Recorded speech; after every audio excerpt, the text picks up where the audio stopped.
So it's been an amazing day. Thank you, everybody. Thank you all for participating in the second Language Digital Literacies AZCALL Symposium. Chantel and I extend our thanks to various and numerous sponsors at the University of Arizona and Arizona State University, and of course, the U.S. Department of Education Title VI grant supporting CIRCLE. Thank you, Dr. Staples, Thorne, Kastek, Crawford, Toms, and Lotherington for sharing your rich and intellectually stimulating research and creating the ecological conditions for collaborative exchange and generation of ideas for future inquiry. We thank Dr. Dupuis, Director of CIRCLE and SLAT, and also Dr. Smith and Zhao from ASU for collaborating and for coordinating AZCALL with our symposium, and the soon-to-be Doctors Shintaku, Manzingo, and Langa for their helpful synthesis of the online presentations. So we would especially like to thank the technical support here in the Kiva room, the photographer trying to document something. I think it was, the affordances of physical co-presence for knowledge sharing and building. I think that's what he was trying to document. The organizing committees for both this symposium and AZCALL, Hannah Herrick for designing the program and promotional materials, Jake Manzingo and Justin Lebrecq for their many efforts with the digital portion of the symposium, Jake again for coordinating the moderation of panels, and for all the moderators, including several from my graduate seminar who are here. Finally, we are extremely grateful for the contributions of Kate Mackay for all of her work in organizing and coordinating the event and the speakers. So thank you, Kate, and thank you, everyone. One last round of applause.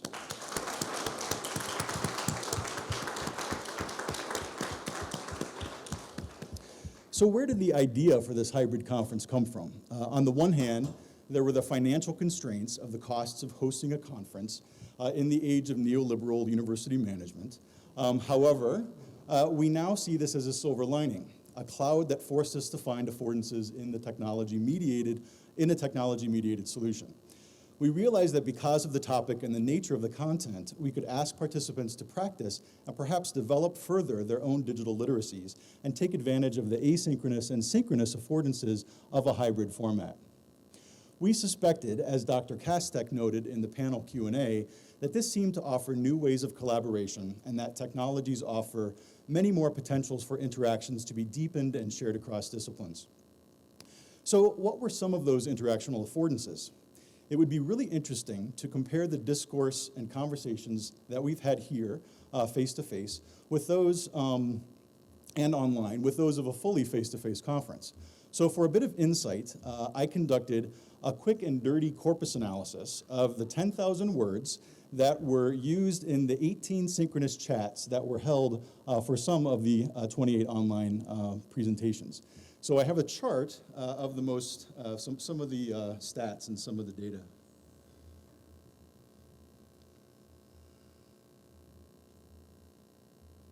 I just created this blog just for this, so there's nothing else there.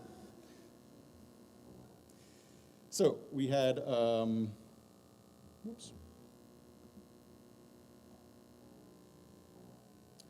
18 chats, 10,000, just over 10,000 words.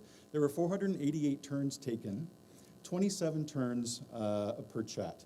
So the maximum was 48 turns, and the minimum was 3. And I wonder in a face-to-face conference, in the Q&A session afterwards, ones that I've been at, there have been fewer than that, sometimes more, but it seems like more often fewer.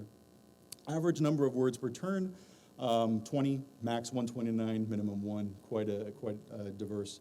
Number of question marks. So this was the only way I could kind of figure out how many questions were being asked. 84 question marks, meaning every 5.8 turns on average had a question mark in it, meaning there was some interaction going on, some questioning going on. So the most frequent words, and this is, I've taken out some of the most common words, the function words. And of course, I and you were there, as you would expect in any kind of face-to-face interaction. We're establishing some sort of social co-presence. We is quite frequent. Thanks. People were thanking each other quite a bit. Thank you, thanks. Writing it out. The word students were there. Question and questions, discussions, quite frequent. Language, presentation, comments, think, question, hello. Learning, class, study, hi. So lots of hello and hi too, right? With 18 chats, we had over 49, almost 50 people just sort of phatically trying to establish that they were there, right? Everyone different, interesting project, memes. Somebody talking about memes talked about them quite a bit. Chat, Facebook, the most frequent name that was not a name of a person. So in the chat you could address somebody by saying at them, but otherwise just in discourse was Betul Czerkowski, one of the organizers of the conference, and then Chantal was up there, and Jacob. Thanks, as I said, Jacob was all over the place helping out. So this sort of gives you an idea of the kinds of interactions, some sort of the register of synchronous exchange. So how would that compare, I wonder? And maybe there's a paper in the future thinking about how face-to-face and online might there be some comparison, some insights. So our theme for this symposium was interdisciplinary intersections and interactions. And I think what we saw here today illustrated synergies many of us never really realized could exist. Different methodologies, different theories, different understandings of the definitions of literacy, text, practice, teaching, learning, and language. I hypothesize that a combined discourse and corpus analysis of the language used in the presentations and the synchronous and asynchronous exchanges would show evidence for these synergies. In an interesting way, Dr. Staples' opening plenary last Friday, which is available online if you didn't see it, foreshadowed some of the discussions that we've had today. In her talk, she recounted the experiences of developing and supporting a corpus of writing that involved people from a variety of disciplines, and it revealed tensions between individuals' identities that were tied to their disciplinary traditions. Thorne discussed sociocultural historical activity theory, ethnomethodological analysis, and conversation analysis as methods for understanding technology-enhanced language use and learning. Steve showed that technology-mediated language use in the wild is often chaotic, nonlinear, and emergent, indeed, rather hurricane-like, and that it offers a variety of affordances for formal and informal language learning, and that we need to be creative in how we examine it. Kastek's research found that tutors had biases and preferences that impacted the learning experience of digital literacy students, with implications including promoting a view of language as a resource rather than as a deficit to be overcome, providing layered support and aiming towards increasing autonomy. Crawford argued that a register perspective can enlighten our understandings of task-based language teaching, and that corpus can expose just how authentic or inauthentic the tasks we make our students do truly might be.